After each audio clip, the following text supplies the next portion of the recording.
He spoke with such zeal. He spoke with such confidence. He spoke with such know-how that the scripture says he spoke as one having authority.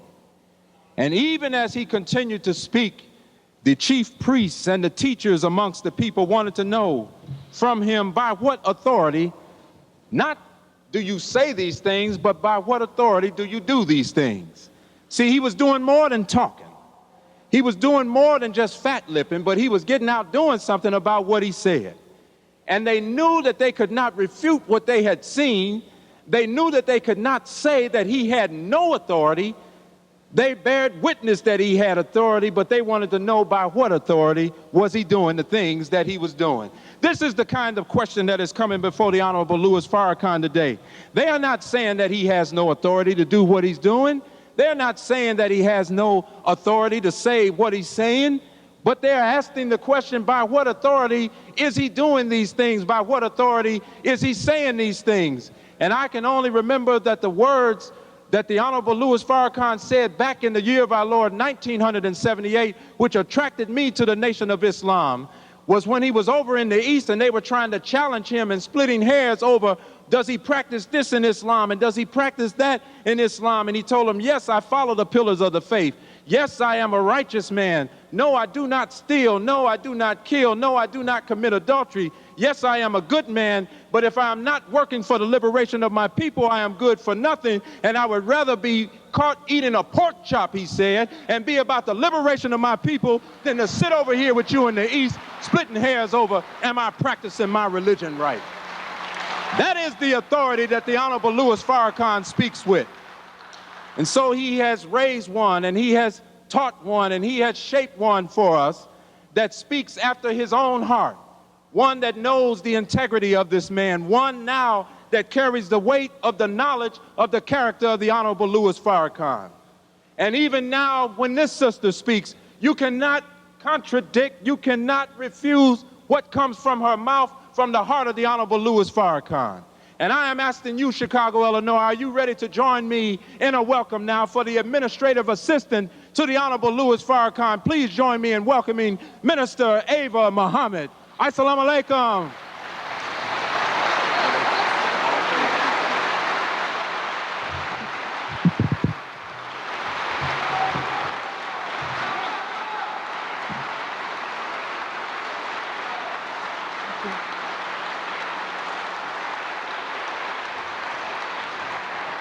Thank you.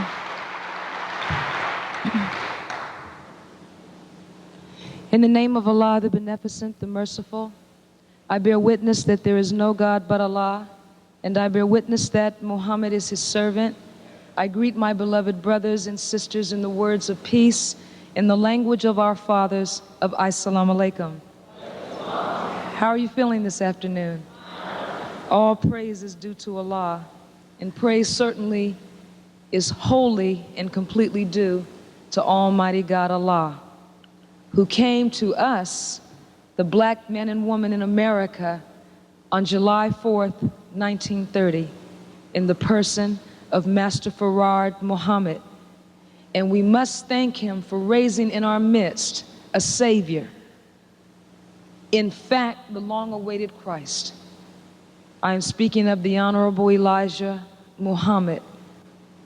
But having been so ruined by the Caucasian people that we were as a nation unable to accept the Honorable Elijah Muhammad, we needed mercy. And God, in his infinite mercy, gave us mercy. And that mercy is manifested now in our midst in the person of the Honorable Louis Farrakhan. So we are thankful today that we can be here. I want to open today's lecture with a reading from the 39th Surah of the Holy Quran. It is entitled El-Zumar, which means in English, the companies. In the name of Allah, the Beneficent, the Merciful, the revelation of the book is from Allah, the Mighty, the wise. Surely we have revealed to thee the book with truth. So serve Allah, being sincere to Him in obedience. Now, surely sincere obedience is due to Allah alone. And those who choose protectors besides Him say, we serve them only that they may bring us nearer to Allah. Surely Allah will judge between them in that in which they differ. Surely Allah guides not him who is a liar, ungrateful. If Allah desired to take a son to Himself, He could have chosen those He pleased out of those whom He has created. Glory be to Him. He is Allah, the One, the subduer of all. He has created the heavens and the earth with truth. He makes the night cover the day and makes the day overtake the night. And He has made the sun and the moon subservient. Each one moves on to an assigned term. Now surely He is the mighty, the forgiver. He created you from a single being, then made its mate of the same kind. And He sent down for you 8 of the cattle in pairs. He creates you in the wombs of your mothers, creation after creation, in triple darkness. That is Allah, your Lord. His is the kingdom. There is no God but He. How then are you turned away?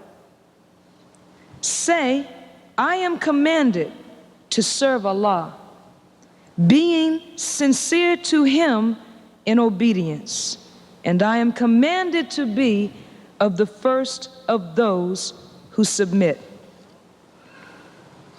Those who keep their duty to their Lord, for them are high places. Above them, higher places, built for them wherein rivers flow. It is the promise of Allah. Allah fails not in His promise. Seest thou not that Allah sends down water from the clouds, then makes it go down into the earth in springs, then brings forth therewith herbage of various hues. Then it withers, so that you see it turn yellow. Then He makes it chaff. Surely there is a reminder in this for men of understanding. Brothers and sisters, my purpose today as a student of the Honorable Elijah Muhammad, a student of the Honorable Louis Farrakhan, and I want to say that Minister Farrakhan is not just my teacher, but he also is my tutor. He has taken a great deal of time with me over the years, and therefore it is incumbent now on me to share with you some of that which he has shared with me to the degree that I am able.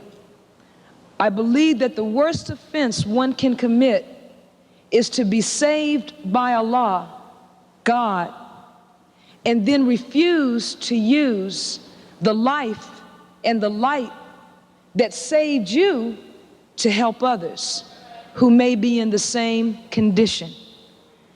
And that is why I stand here today, because I'm obligated to do so.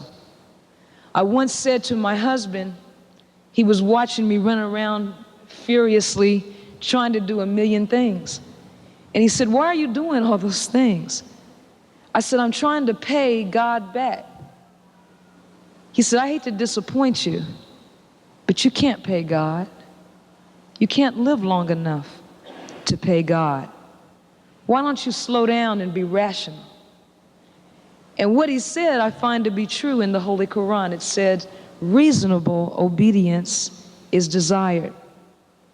The reason I read to you from these verses about high places for us and how God sends things from above down is that the title of my lecture, Between Reason and Passion, is lifted from Minister Farrakhan's Study Guide 18.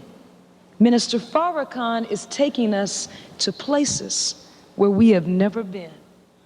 And through Study Guide 18, which for those of you who are not familiar with it, is part of our Friday evening course, Self-Improvement, Study Guide 18 stands now as the key to the doorway between the lower level that we reside on and the upper level from which God blesses us, that we may actually become one with Him.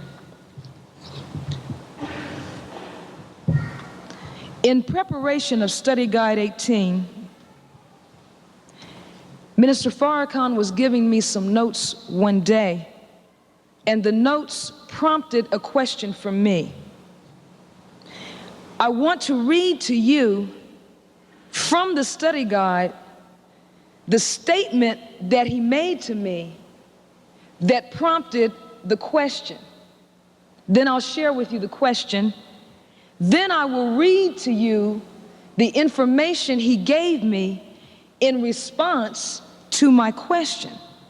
And it ended up forming page 8 of the study guide. What I'm about to read to you are Minister Farrakhan's exact words. To get into the thinking of God, we must rise above our present level of thought, which emanates from beneath. There is a gulf between the thinking of man and God, and the ways of man and God. The process by which we cross that gulf is called resurrection. The way to think like Allah, God, is to be exposed to His thinking. In our lessons, we are given the actual facts as a beginner and as a start in thinking mathematically rather than emotionally. Jesus said, and then he quoted him, I and my Father are one. Then the minister asked the question, how was Jesus able to become one with the Father?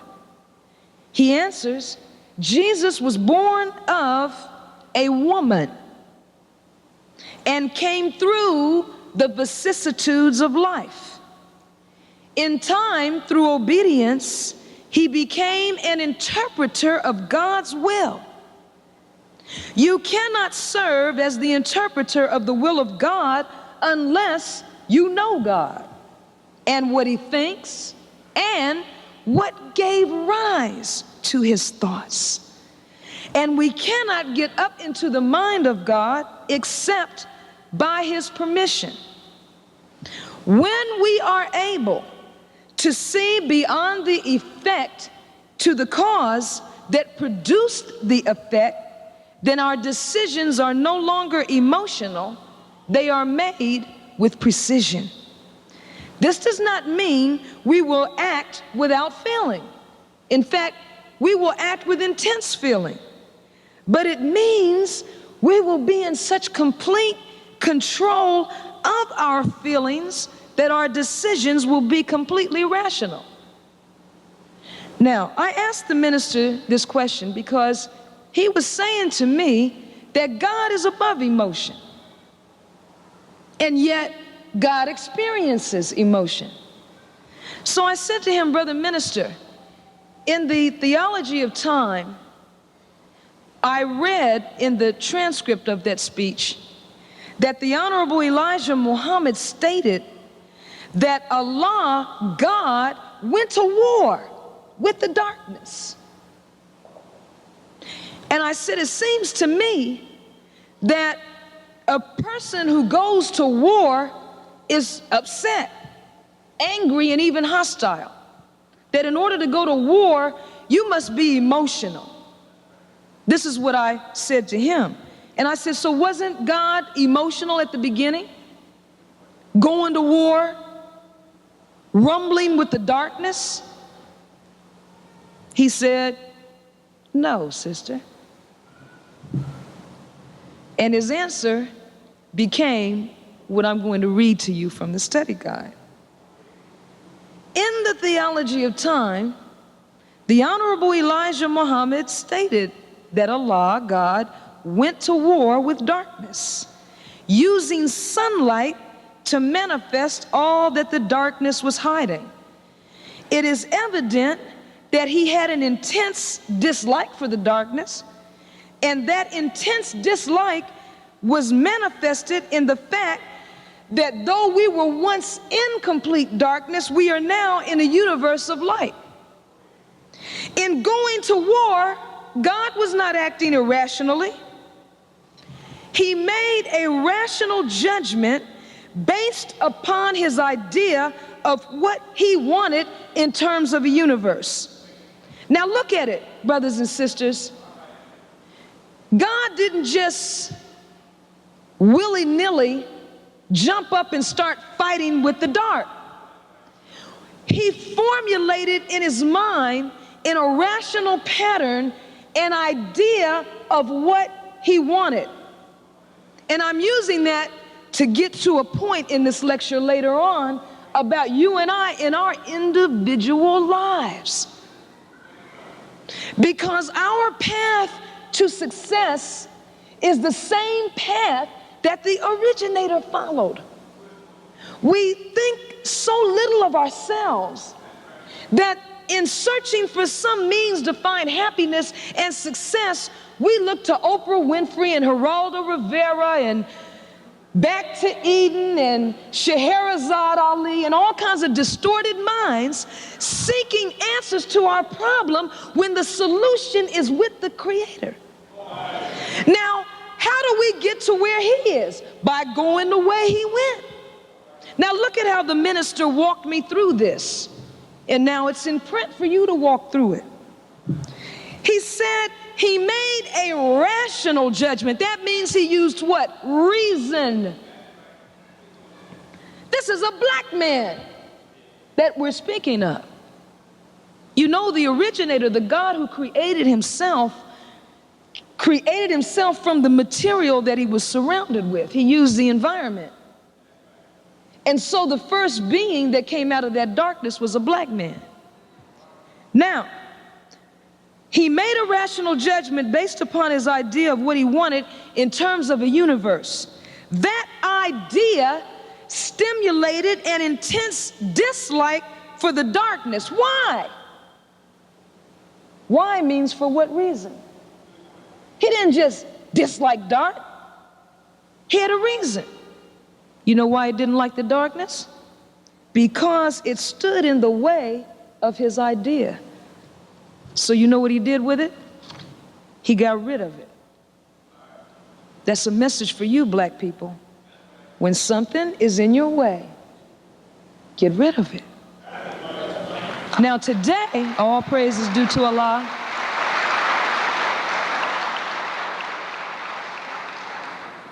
Let me read further from page 9 of the study guide. Today, Allah, God, is bringing about the destruction of the present world order. His intense dislike for this contrary world and the one who made it is the result of a mathematical understanding of what he, God, desires for his creation. His precise understanding of what he wills and what stands in the way of his will summons an intense dislike for the impediment. When he says, away with you, this is not an emotional reaction. There is intense feeling in it, but it is the result of reasoning. So when Minister Farrakhan stands up and says to the Caucasian, look, leave us alone. Get off of our neck. And if you don't get off of our neck, we're going to get you off of our neck. That's not emotion. That is a man whose will is in harmony with the will of a God who is doing away with the present world order. Minister Farrakhan sees the United States government through the eyes of God. So when he says these leaders had to be set down, he is expressing to you the will of God, brothers and sisters, not a racist ideology, not hatred, but a rational decision, not prejudicial, which means to prejudge, but a decision made on the heinous record of white people and arriving at a rational conclusion that these people are totally disagreeable to live with, that they are hateful of us, that they are murderers of our babies, and that the answer, the best and only solution for us is to separate ourselves from them. That is a rational decision. That is reason. That is reason. Minister Farrakhan says, after explaining how God sees things, reason first, followed by passion. Now he describes how you and I are. He says, we, on the other hand, are just the opposite in our approach to a problem. Now think over this. I bear witness this is true of me. Instead of being guided by reason, our emotional reaction clouds our reasoning and distorts our judgment, doesn't it? I added that, doesn't it? He says, we react to things emotionally first, and the power of passion dominates over reason instead of being called into service by means of reason. You see? You are powerful. Black people, please. Powerful people. But the reason you and I are on the bottom of civilization and the grafted creature is on the top is because we react to things emotionally. He reacts with reason. Then he uses reason to direct our passion. Now here's what Minister Farrakhan says. The propagandist, that's a person that's masterful at propaganda. The propagandist summons the passion of the people by giving them a reason to dislike a person, a thing, or a nation. The elite, or those in authority, supply the people with the reason that summons the passion against the object of the authority's disapproval. He says there must always be a reason to like and a reason to dislike. Now check this out, and don't forget it. He who supplies the reason directs the passion. I'm upset. Why? Because of such and so. I hate that so-and-so. Why? Meaning for what reason? Then the person tells you why. I love him. Why? This and that and the other reason. I love her. Why? Here's a list of reasons. There is no such thing as passion, as wild as passion may seem, as heated as it is preceded by a reason. When we see the manifestation of passion, it looks as though it had nothing behind it but its own savagery. But in fact, the brain has supplied the emotions with some type of reason. But what you see is madness. But believe me, behind all the so-called madness, there's a director. And right now, our problem is our passion is directed by Caucasian people. This is how they can rule our meetings and not even be in the room. Now listen what he says. This is the minister speaking. If I were to speak against many in the manner they have spoken against me, I could summon the passion of this community against the object of my disapproval.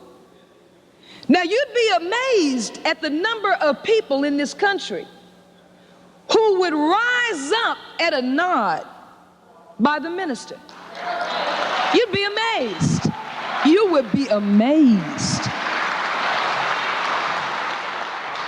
And you will be amazed. You're not looking at weakness when you don't see movement. You're looking at restraint when you don't see movement. And the very people calling for this man's death are the very people whose presence he's keeping alive by being present. Now, it's true. If black people went crazy and just moved out on Caucasian people and Negro imps without direction, many of us would be killed in the process. But we would take many with us. That's the point. The point is, this is a man with the power to summon up passion. But he has never chosen to do that. He has directed the passion of the people toward God, towards Allah. He has given us a reason to love Master Farad Muhammad, to love the Honorable Elijah Muhammad, even to love one another, while the Caucasian has worked tirelessly in supplying reasons to hate our God, to hate each other. Thus, the reason the devil, and when I say devil in this context, I mean the flesh devil, the Caucasian, because I don't want any doubts about who I'm talking about. And like my grandfather, the Honorable Elijah Muhammad, said, if you have another devil other than the white man, bring him forth, and we will put this white man up against him. Our devil, eat your devil alive. Hey, there's nobody badder than a white man. Please. You know, just as a footnote, in case you get offended, have an emotional reaction, because I'm saying something about white people. They're not even in the room, but you upset some of you. That is what I mean about directing passion with reason.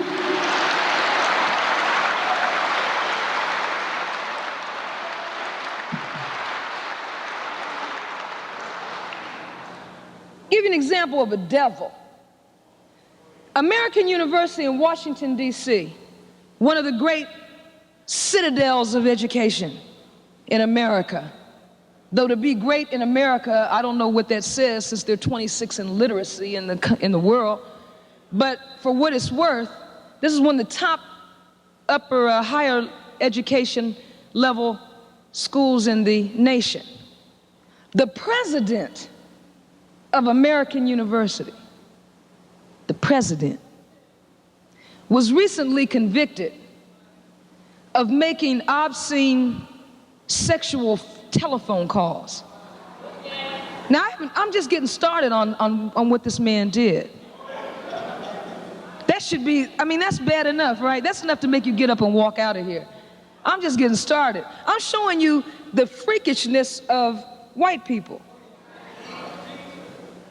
This is the president of American University. I just don't want you to forget that. This man would lay up in the dark. This didn't happen, by the way, in slave times. This happened a month ago.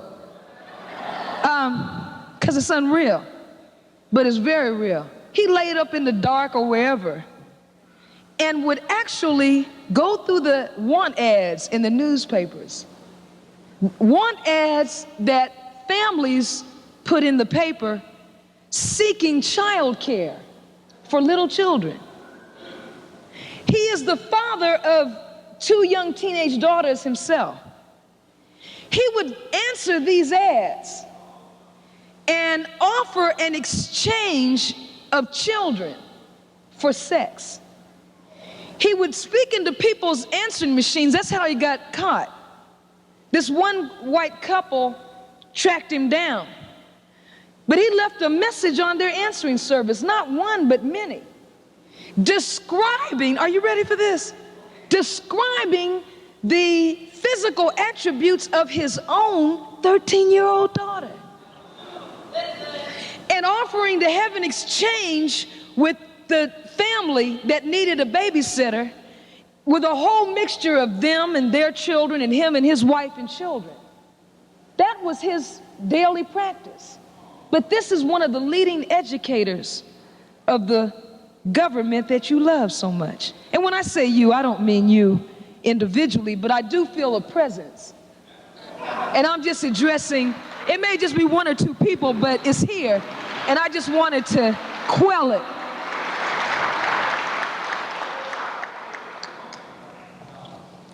Honorable Elijah Muhammad, same thing. The Honorable Louis Farrakhan says, the reason the devil accuses both myself and my father, the Honorable Elijah Muhammad, of teaching hate is actually because I point out the wickedness of the devil. And by pointing out that evil, I give the people a reason to summon their passion against that evil. Which brings me to the article that appeared this week, Wednesday, May 15th, in the Chicago Defender, where it says, former El Rukn claims Farrakhan dealt drugs. This is a cheap illustration of everything I just read to you.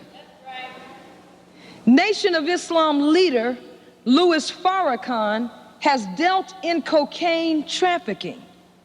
A former, quote, general in the El Rukn street gang testified Monday in federal court. Now I want you to listen so carefully. Defense attorney Charles Aaron, a Jew, I supplied that parenthetically, in the trial of 14 alleged El Rukn members, asked former gang member Harry Evans if he knew whether Farrakhan was, quote, active in the selling of cocaine, end of quote. Evans' response was yes. Now let's stop right there, because that's the end of the man's testimony. What you have here is a Frank Pentangeli, if you ever saw Godfather 2. Now, because I don't want you to have an emotional reaction against the El Rukn gang. Not to say that the El Rukn so-called gang, because if they're a gang, then the Democrats and Republicans are also gangs. But all that aside, even assuming there's been errors made, mistakes made on the parts of these brothers, here's the white man supplying a reason to direct passion on many, many levels in one little short article, which this poor, pathetic Negro imp newspaper printed. And we have to feel sorry for them. And some of the Fruit of Islam went and talked to them, because they needed to be talked to. They needed help. And the FOI helped them. And I think they'll be all right,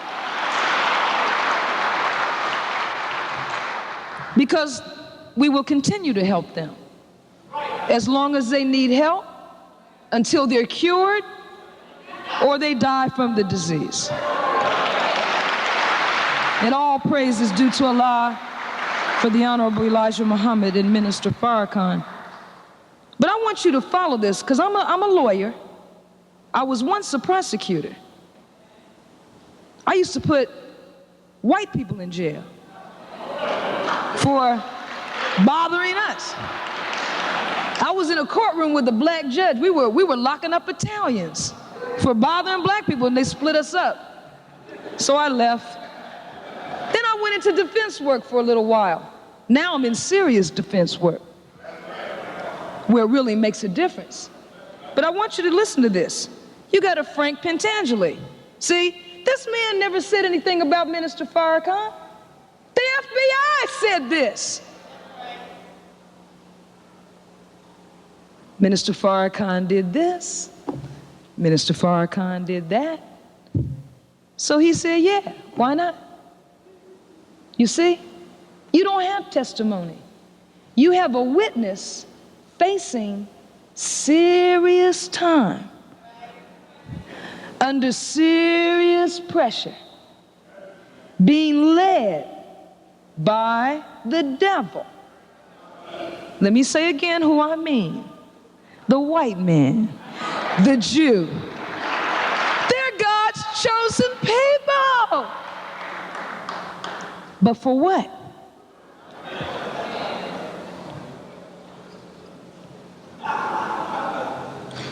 When you are approached, someone asked me earlier in the week, how do I defend Minister Farrakhan?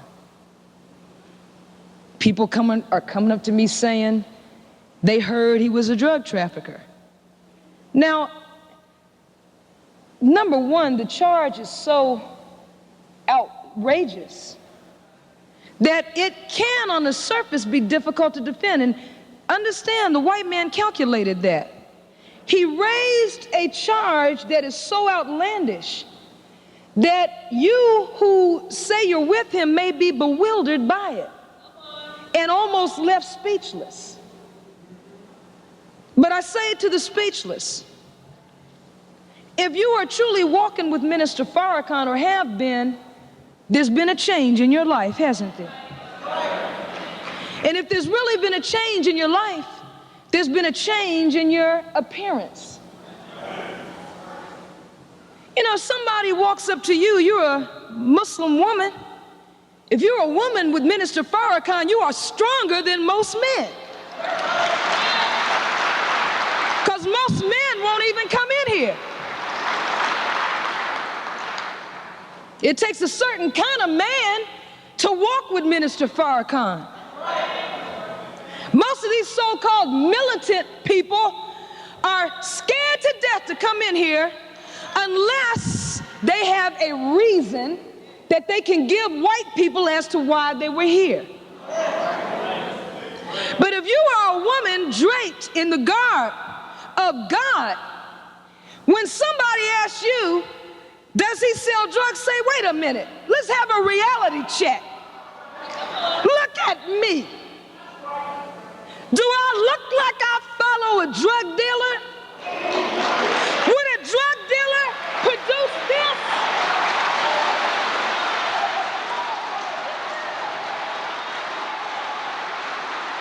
Get real. Please.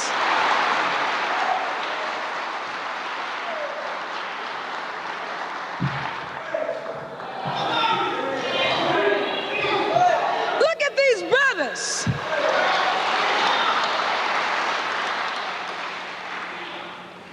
Please.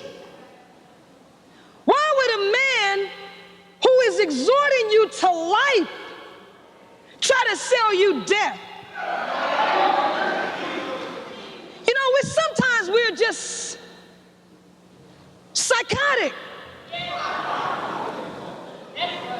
We think we're so ready.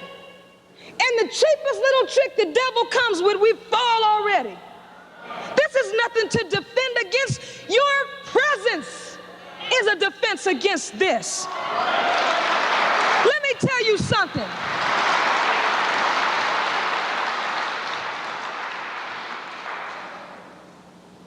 You know, I pray for the destruction of anybody that's thinking like this.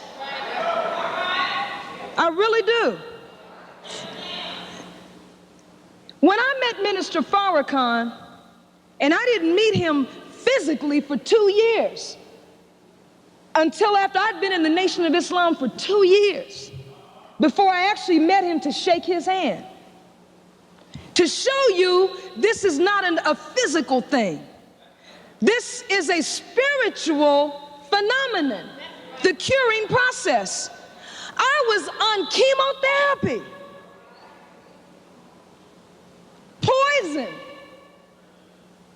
I was receiving a 5-drug treatment program of poison for the treatment of cancer with a 12-month survival expectation. This is serious. When I heard this man's call, that was 11 years ago that they had given me a year. Now, what was it? Was it the chemotherapy? It was most certainly not. I went to hear this man on a Friday night, and on Monday I went to my oncologist and I said, I found somebody else. And all praise is due to Allah.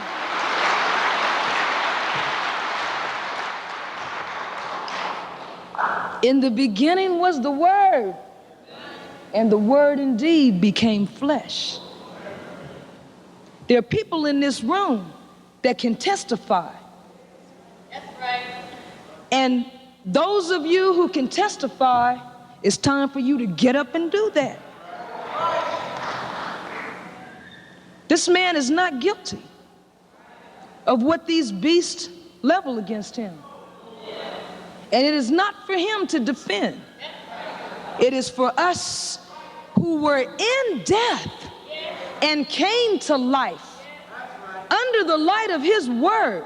And what did we give him in exchange for that? Tell me. Just what you're saying. Nothing. People charge a man of trying to rob us of what? We don't have anything. If the minister wanted money, he had already been tapped by the Hollywood industry, I want you to know, and would have been a multimillionaire to this day. Did you know that? Did you know he's a classical violinist? Did you know he can sing and dance? You know he's got the looks to get him across. He doesn't need this. But we need it, don't we? Now listen at this. I want to talk to us now, because some of us are like this. I want you to help me address myself to the fact that I owe MasterCard $1,000. That's my concern. And truly, some of us are not helping because that thought is overriding everything else. Where there is no vision, the people perish. But he that keepeth the law, happy is he. Yeah. Beloved, when we don't set goals in our lives, when we don't have a vision in front of us, we die. It is time to make a decision of what you are going to be involved with, where you belong, who you are going to be with, and then make that connection. Only then are you going to have success in your life. As James says in 1:5-8, if any of you lack wisdom, let him ask of God. Many of us have asked God to speak to us, and if you did sincerely ask him, he answered you. But we don't do what he tells us. We are searching everywhere but him, and the answer is in following his instructions. You have to have a goal in life, beloved. If you're disappointed, depressed, upset with your general situation, it is because you have failed to discern your destiny. And you are not setting goals in harmony with your destiny if you don't know what your destiny is. Now listen, the Bible says in Romans 4, God calls those things which are not as though they are. In 1985, Minister Farrakhan shared a vision with the world. But the world, for the most part, did not catch the vision. So Allah, God, through Minister Farrakhan, put us back into this place, what is called the National Center, where people could have a physical location in which they could connect with the vision and hold on to it. Now, Negroes complain that Minister Farrakhan is an extremist. Oh, he's all right, but he's so extreme. Yes, he's extreme. Extremely blessed, extremely healed, extremely powerful. What is wrong with being extreme when the wickedness in the world calls for that degree of extremity? We need to be balanced, you say. We know that. Minister Farrakhan told us that in Study Guide number 4, the struggle for balance. But be balanced within the Word. Negroes try to balance God's will with white people's happiness, and that is not possible. One of the most effective acts of violence that the Caucasian committed against the black man was to strip him of an agenda. That's right. You know, brothers, that's the difference between you and most white men.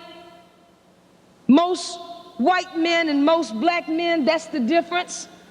Is when the white man wakes up in the morning, he has an agenda that he formulated to execute on his desire, which is the maintenance of control.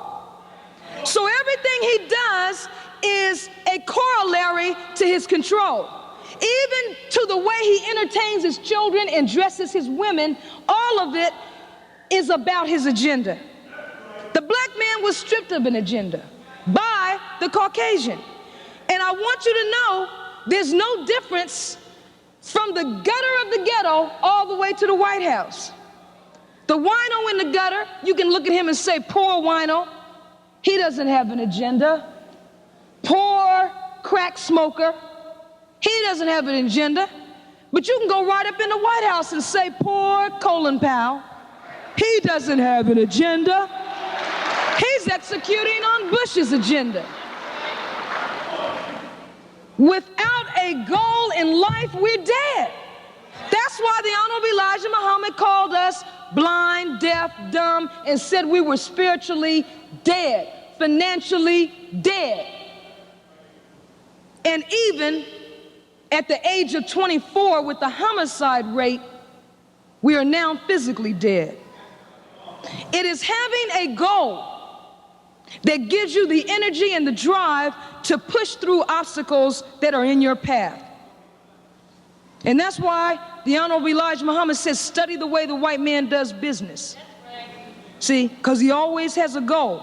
He's always planning. He always has an itinerary. That's why they have business flights now going overseas to take care of business. See, brother, it's not about a job. It's about an agenda.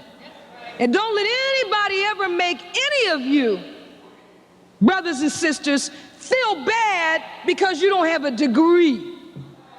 That's all white people can give you is a degree of knowledge. But they will not give you what you need to function. Now, so far, we don't even think on a level that would permit us to establish goals. But fortunately for us, God has an agenda, and that agenda favors us. And he has given us the minister so that through the minister, he can show us his agenda. Now, why aren't we successful? And I really hope, beloved, that you don't take me wrong when I say this, because I want to really stress that the Nation of Islam is not a cult. And it's not a little group of mentally imbalanced zealots. All right? It's a path to self-discovery, self-control, and then control of others. I don't want you to think that this is a place where you come in and someone takes control over your mind. And sisters, all you've heard about Islam and the sexism in Islam, what you are seeing is the media projecting a culture. It's not Islam. In fact, if you hear sexism and witness it, That is a defect in the one that's practicing that. Because there's no such thing as a nation without us. There's no such thing as that. So don't be fearful. And brother, don't say, well, I'm coming in here and I have to yield my thoughts to some man. Because this man, the Honorable Louis Farrakhan, is not a man that's going to try to subsume you and your greatness. This is a man that's going to help you come in touch with your greatness and place you in a position where you can have and exercise the control that is due you as a black man. And then he's not even going to take credit for it. He's going to say that Allah is responsible for it. But I'm saying all that to lead me into this point. Whenever God wants to raise up a people, he raises up a man to guide that people, and through that man, he gives the people a vision, but then from the people, he gives that man help. Now, listen at Exodus 17:12. But Moses' hands were heavy, and they took a stone and put it under him, and he sat thereon. And Aaron and Hur stayed up his hands, they one on the one side, one on the other side, and his hands were steady until the going down of the sun. See, here's a man of God, but he needs the help of those whose lives he's working to save. And together they have a victory. Everywhere in Scripture where God has called a man to do something, he has simultaneously spoken to a people to come and help him. Now, when God first pulls us out of the mud, he immediately assigns us to help the one he used to pull us out. He always starts you out placing you with a man to help until you demonstrate through your trustworthiness or display your trustworthiness and loyalty. Then guess what God does? He gives you people to help you. Help the person. You see? So coming into the fold of Islam is not a yielding of power, it's actually gaining power, if you can only understand. And so Judges 20:11 says, all the men of Israel were gathered against the city, knit together as one man. And when you get a body of people knitted together, sharing the same vision, that's how you get a job done. First, you take over a household, because the average black man doesn't even govern a household. Think over that. This is the condition that the white man has put us in. You don't even control a household. So first, you get control over the household. Then you govern the block. Then you govern the neighborhood. Then you govern the city. Then you take over the city. Once you have a foothold in the city, you expand from that, and then you take over a nation. You must make up your mind that nobody is going to run you off your post, which is to do God's will. The minister defines intelligence as knowing what to do and having the ability to do it. And if we're intelligent, we know it is time to connect with the Honorable Louis Farrakhan. Now, one thing we must do as a people is we must learn to finish things. You know, beloved, we start things and we just simply don't finish. Now, I don't know what the root of this is. I'm sure that slavery had a profound impact on our ability to carry out our intentions. You know, because we work so long and hard for someone else and receive nothing for it, that we developed a mentality where our effort is always to simply get off and quit. You know, we go to work in the morning and we're already thinking, boy, I'll be glad when it's 4 o'clock so I can get off. And you know, when the white man leaves us in charge of his affairs, it's a terrible thing. And you know this from when you've tried to talk to the phone company or Commonwealth Edison or go in a store or try to make a doctor's appointment. I'd like to speak with Dr. So-and-so. He ain't here. Well, when will he be in? I don't know. Well, do you have any idea? No. Oh, by the... He busy. Excuse me, I got another call. Hold on. Girl, did you see all my children? I missed it because I had to go to this job. You know, we report to work, brother, we disappear. You know, you go, you clock in the time, and the white man doesn't see you again till 3:30. See? But that's a slave mentality. I don't blame us for being like that. I know how we got like that. It's for working for nothing. But we're being called now to work for ourselves. And now we must redevelop the lost art and science of finishing what we start out. And if you don't believe me that that's true, if you want to please God, finish what you start. If you don't believe that, check out the Bible. Jesus saith to them, my meat is to do the will of him that sent me and to finish his work. He also said to God, he's talking to God now, I have glorified thee on the earth. I have finished the work which you gave me to do. See, don't come in here and sit here for 6 weeks and walk away in disgust.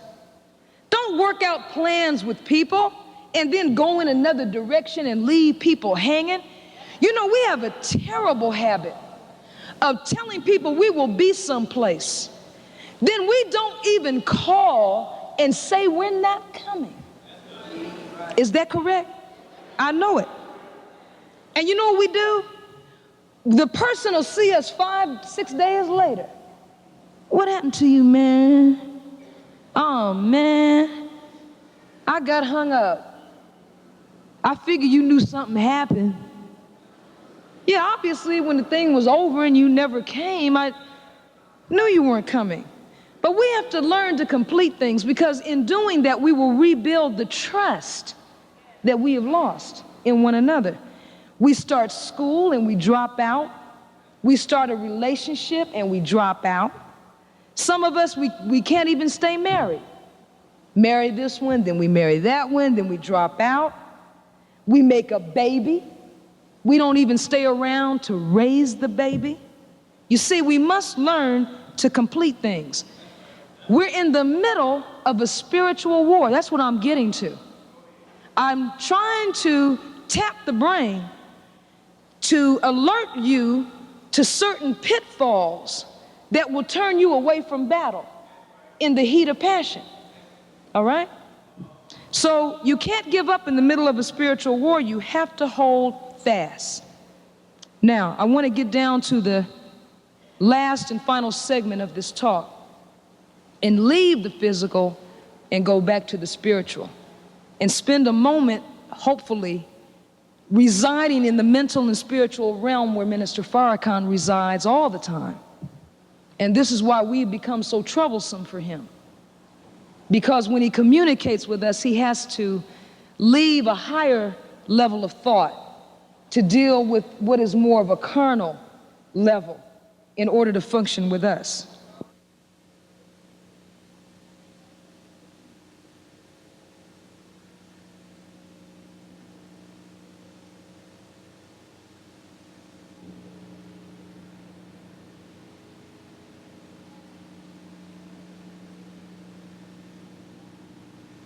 I want to get down to the last and final segment of this talk and leave the physical and go back to the spiritual and spend a moment, hopefully, residing in the mental and spiritual realm where Minister Farrakhan resides all the time.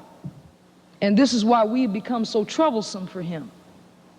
Because when he communicates with us, he has to leave a higher level of thought to deal with what is more of a carnal level in order to function with us. Now, I want to talk about unity of all of us. reason and passion, the heat of the emotions, coming into harmony with the cold logic of reason, and then the balance that the two produce. When we say unite, in the sense that physicists use that word, unity in physics means you prove that two things that appear totally different on the surface actually transform into each other and become one on a deeper level of nature. So when you come into Islam, you may meet people that on the surface you have no relevance to those people. And in fact, Islam crosses barriers of age, sex, class, education, economics. And it's hard to accept it on the surface, because on the surface we are all defined by what we are in the devil's system, you see? So we tend to dismiss each other as being, I can't deal with her, or I can't deal with him, I can't relate. But we can relate on a much, much deeper level, and it is that deepest level that Minister Farrakhan is appealing to. And it's that level that white people don't want us to find. Because once we find that level and bond on it, we'll be free. Now, I'll give you some physical, from the physics, field of physics. I'll give you an example. You can look at a photon, and you can look at a light wave, and they appear to be entirely different. But if you drop down to the most infinitesimal level of nature, which is more than 1 billion times smaller than the smallest atom, then the photon and the light wave can be united. Now, the Caucasian scientists say no one has yet solved the mathematics for a unified field. That's what white people say, which is so ignorant, because the Honorable Elijah Muhammad already revealed that.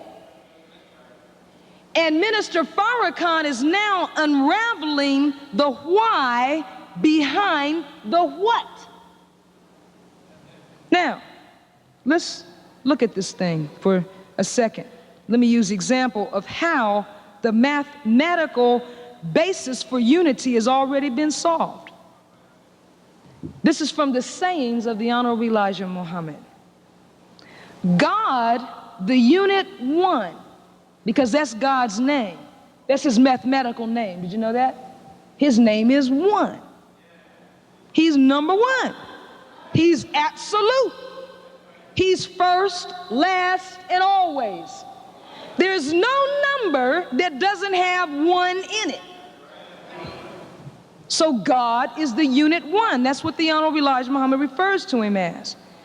Now, he had a problem. One had a problem. He was searching for something. And in the search for what he was looking for to solve his problem, he had nowhere to look but himself. Because how is God, who is at the top of this thing, going to look other than in himself for an answer to his? What's he going to look at? Something inferior? Can't do it. He had to search himself. He studied himself. And you know, our view of study is, I read the paragraph the teacher said read, it gave me a headache. No, let white people teach you what study is.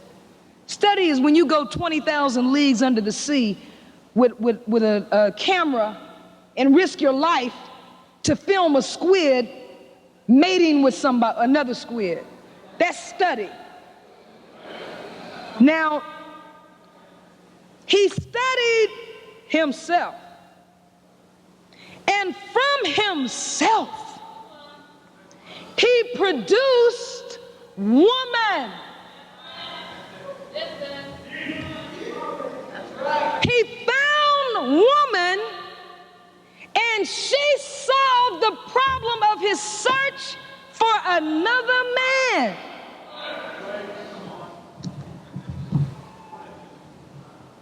And there is the unity. There's no need of disputes between male and female, because one cannot exist without the other. Every man since God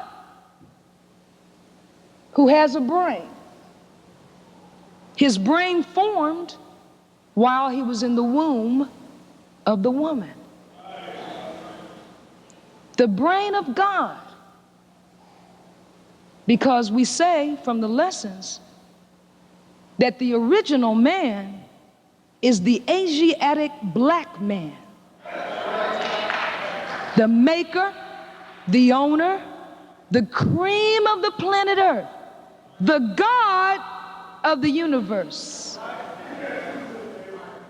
And he has a mother. This maker of the universe, from whose brain all things come, forms in the womb of a woman. And that is why the Honorable Louis Farrakhan revealed to the world at Christ Universal Temple in February of this year that the secret of God is found in the womb of the female. And all praise is due to Allah.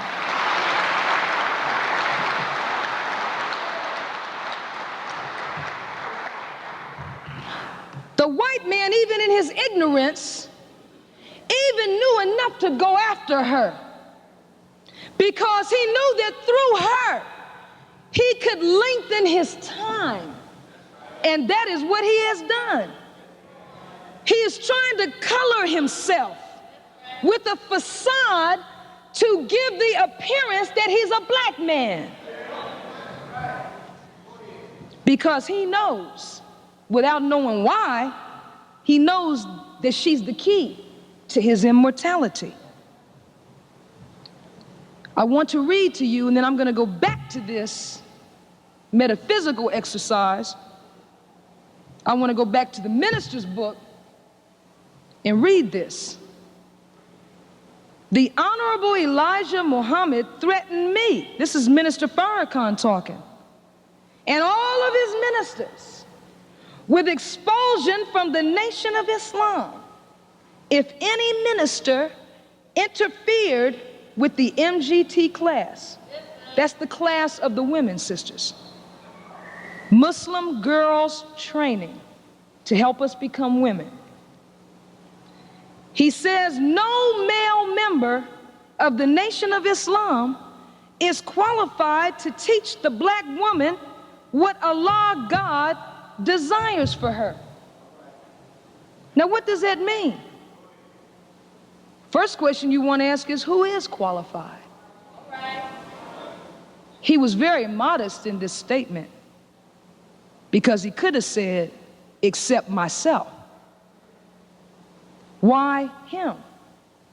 If you go back and study Minister Farrakhan's recent lectures, in the past, I would say 4 years, you will walk with him through an experience that he had, where he, out of a desire to know the circumstances of his own birth, what his mother experienced carrying him, he sought, and Allah blessed him and answered him and let him find the answer by projecting him backward in time into the womb of his mother.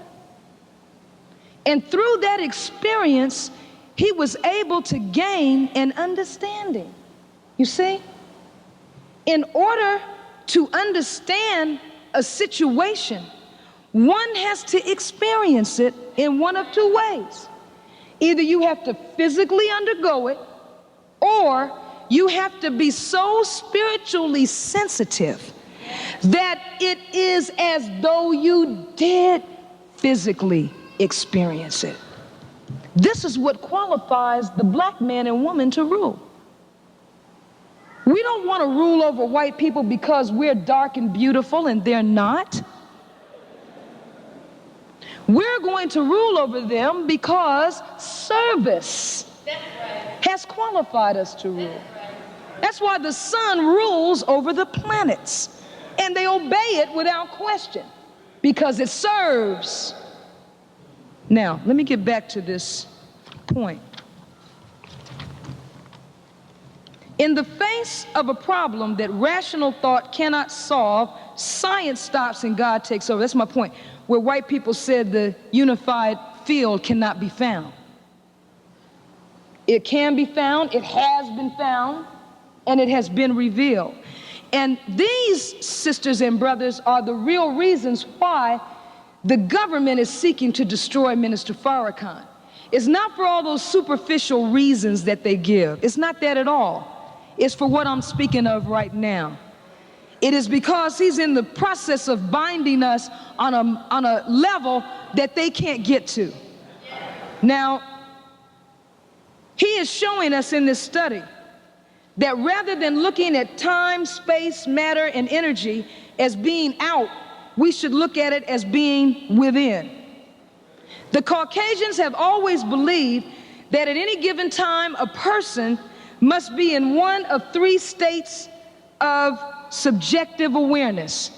You're either awake, you're asleep, or you're dreaming. But on closer inspection, or what the minister calls self-examination, you can detect something else between each of those states, a gap that acts like a pivot as one reality turns into another. As an example, just before you're falling asleep, your mind gradually begins to leave the waking state, and your senses are withdrawn, and you start shutting out the waking world. But at that junction, at that point, just before the mind actually goes to sleep, there's a brief gap open, and it is identical to the one that flashes between every thought we have. A little gap that is a window to a space that is beyond wake and sleep. And by diving through that gap, beloved, you can leave the boundaries of the five senses and know one another on the level of God. The unified field that white people can't find is the field that Minister Farrakhan is working out in. Master Farad Muhammad said to us in the lessons, big field awaits wide awake man. That's what he's talking about. There's a place, black man, you can go. You don't need to go down and seek a job from this cracker. There's a place you can go where you can transcend him and come back and govern him. And if he won't submit, get rid of him. And all praise is due to Allah.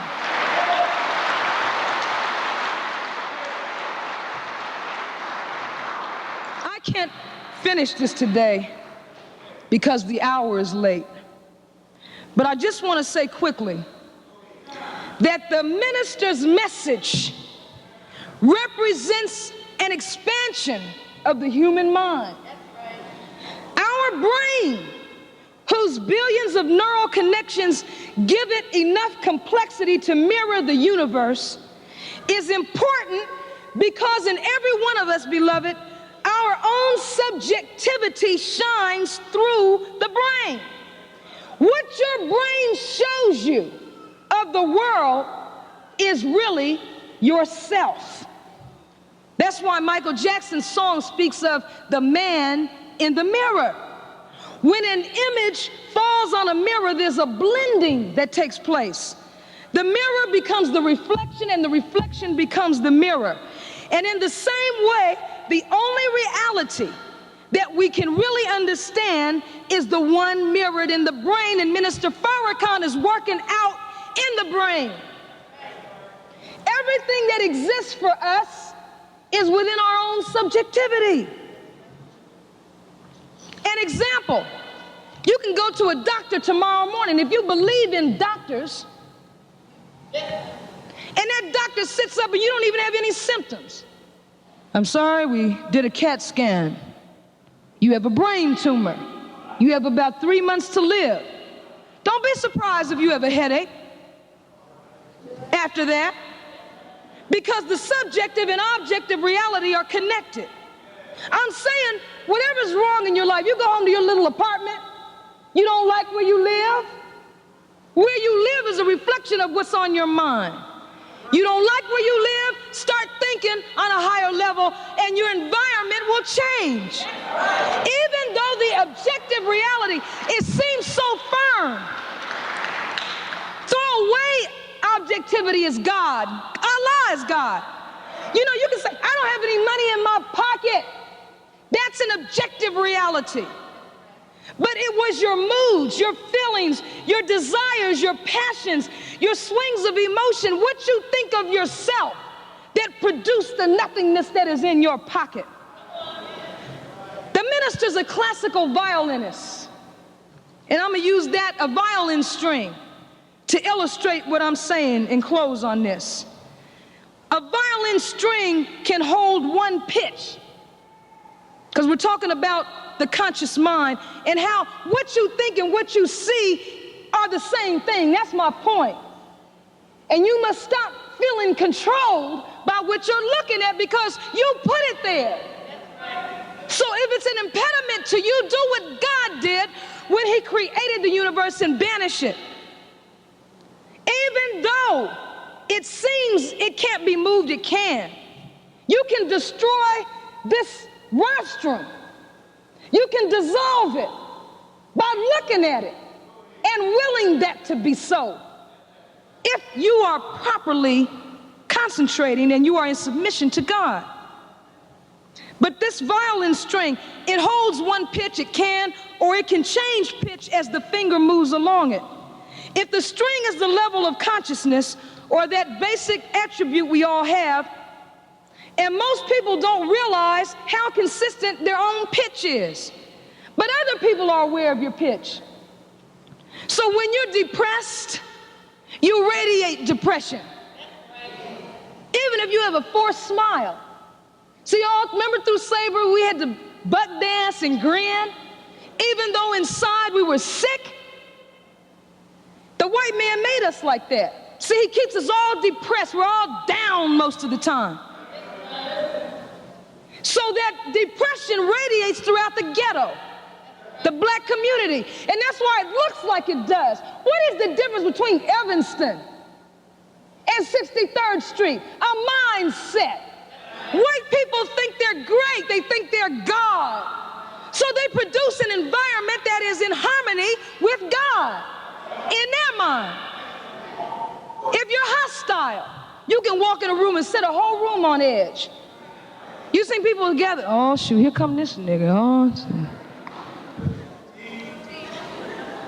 Then the whole place picks up the tension. So the level that we're on, like a violin string, can produce many manifestations. Nobody is happy all the time or mad all the time. Nobody is intelligent in all things they do or stupid in everything they do. But there are dozens of subtle gradations that exist in each of us. And what Minister Farrakhan is bringing to us is a way to climb to a new pitch. Follow him, and you will be free from a fixed level, and your mind can exist without barriers. Remember this, the five senses are nothing but tools. You say the floor is hard. That's a hard floor. No, you shouldn't say it like that. You should say the floor is hard because my brain has registered it as such, and I can't get through it. A cosmic ray does not find that floor hard. A cosmic ray will zoom through that floor like it's air. So why can't you do the same thing? You don't have to touch an object to know how it feels. If I say, what's harder, a diamond or a rose? You can think it up in your mind and compare it. You don't have to physically touch it to know how it feels.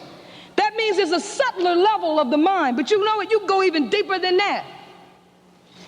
You can go so deep in your visual image, let's say of a rose, You can go so deep with this rose that the rose actually begins to fade from view. And there's nothing left but the thought of it. That's how God created the universe. It was nothing but him. He even had to produce his brain to think with. So subjectively, the visual image of this rose can grow fainter and fainter on the screen of the mind until there's nothing left but the screen itself, but the rose is still there. And when you reach that point, you are at the origin of senses, intelligence itself. And that is why when Minister Farrakhan prays, he tells us, people say, well, what do you see when you pray? Nothing. Darkness. But I thought you said God is a man. He is. But when I go all the way back to the root of his power, to the source, I don't see anything, because to see images puts a limitation on what God can produce. And so you and I, a people who were deemed nothing, God is going to take us and bring in a new world order. So let us stand up and join with the minister so that passion, which we have, can be combined with reason, that we may be properly directed. May Allah bless all of us with the light of understanding as I leave you in peace. Assalamu alaikum. Thank you.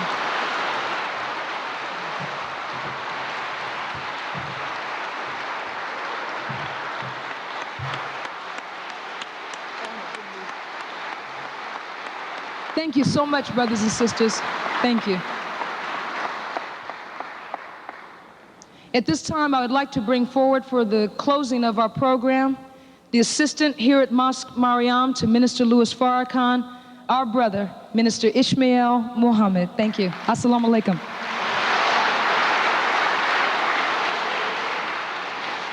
Let us give Sister Minister Ava Muhammad another round of applause. All praise is due to Allah.